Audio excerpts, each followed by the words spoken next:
मित्रों, बंगाल के स्वाभिमान को, बंगाल के गौरव को हमको समझना पड़ेगा। कहा जाता है, what Bengal thinks today, nation and country thinks tomorrow. जो बंगाल आज सोचता है वह देश कल सोचता है।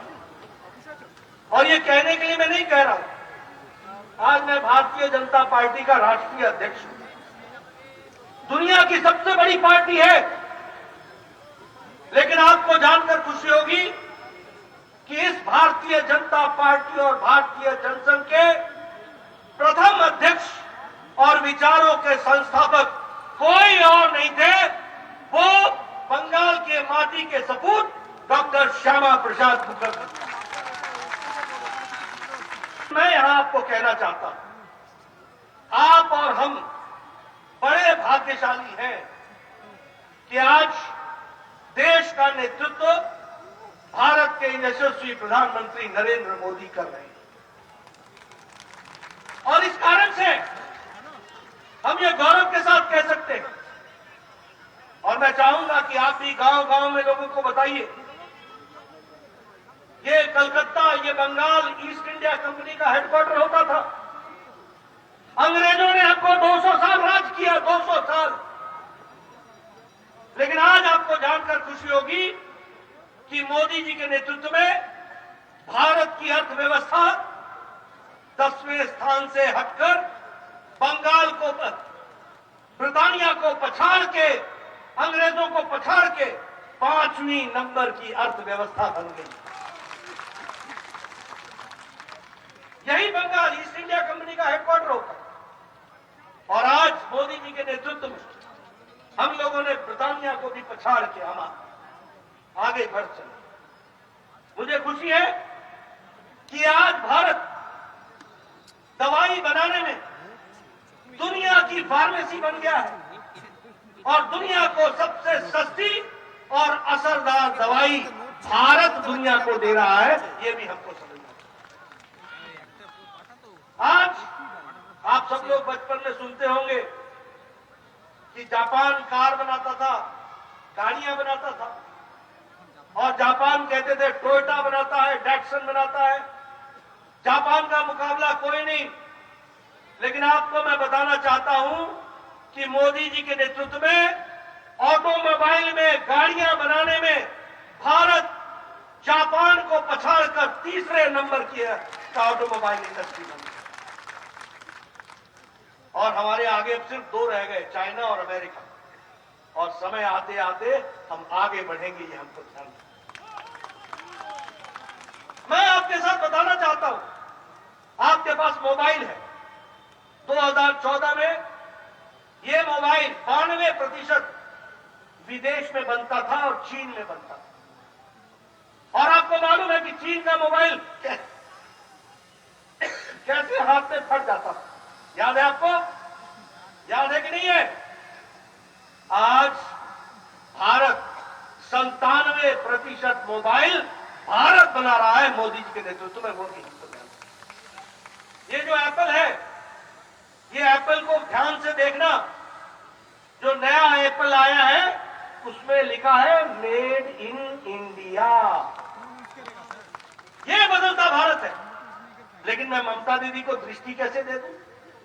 मैं उनको दिशा कैसे दे दूं?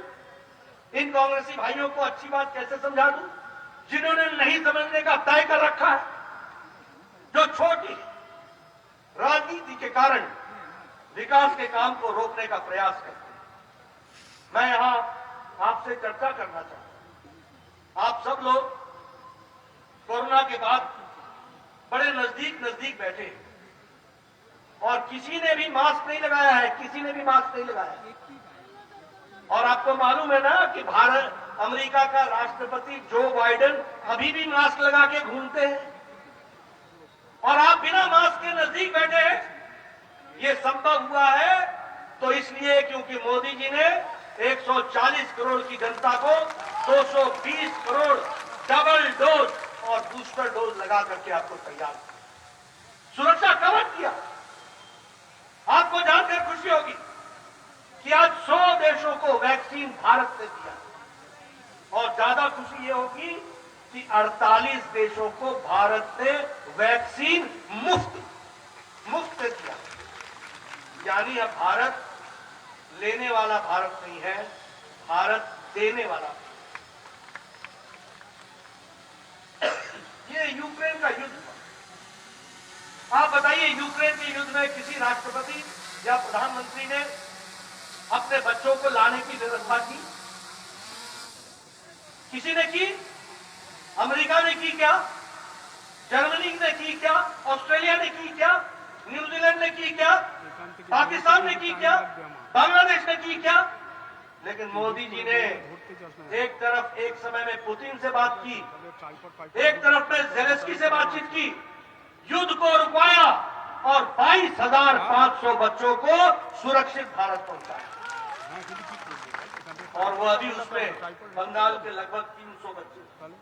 ये भी हमको ध्यान में रखना है मित्रों। इसलिए आज मोदी जी के नेतृत्व में देश आगे बढ़ चला है।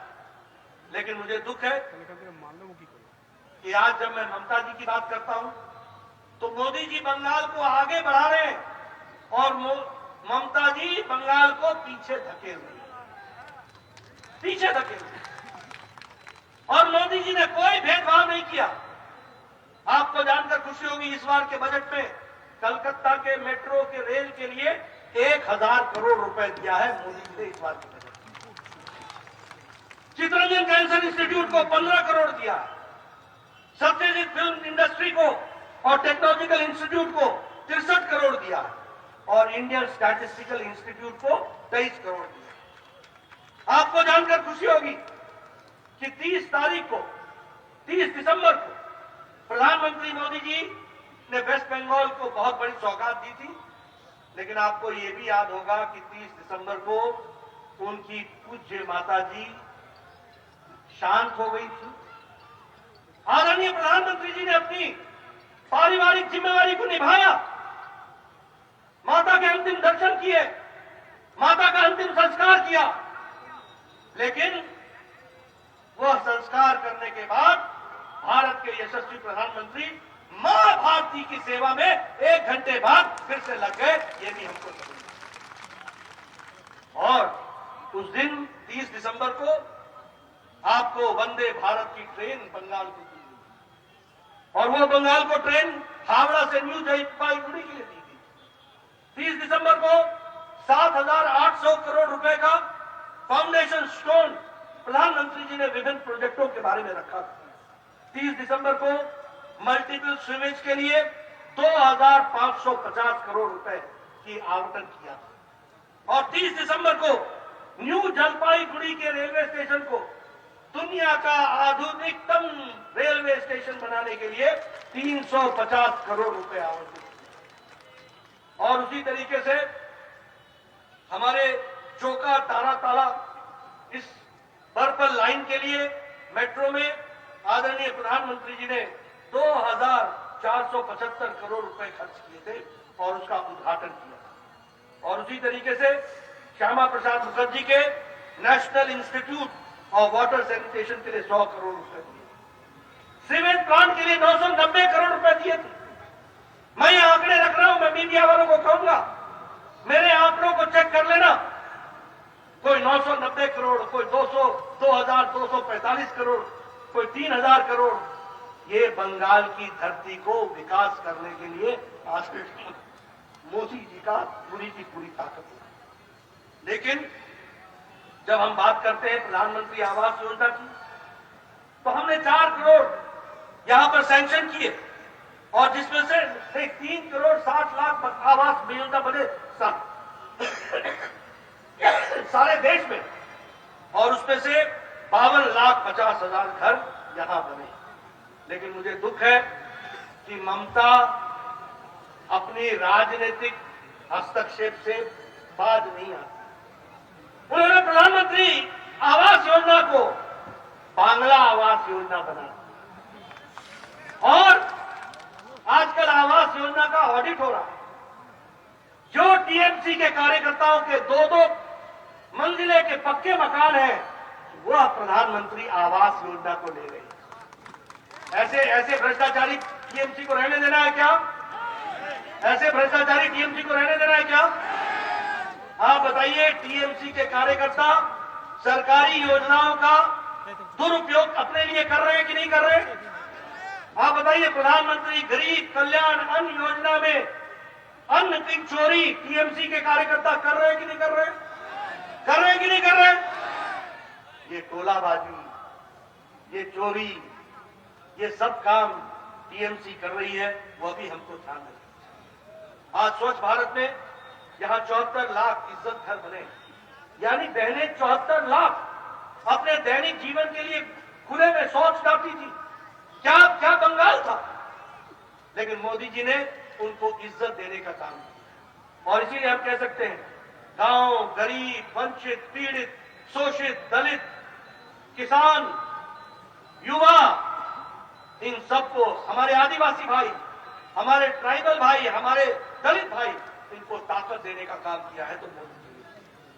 लेकिन अगर मैं ममता जी की बात करूं तो ममता जी टीएमसी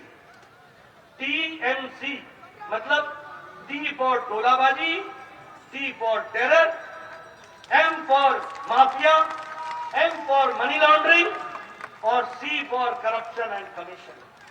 यह है टीएमसी, टोलाबाजी, माफिया, मनी लॉन्ड्रिंग और कमीशन और करप्शन। और मुझे ये बताते हुए दुख भी होता है,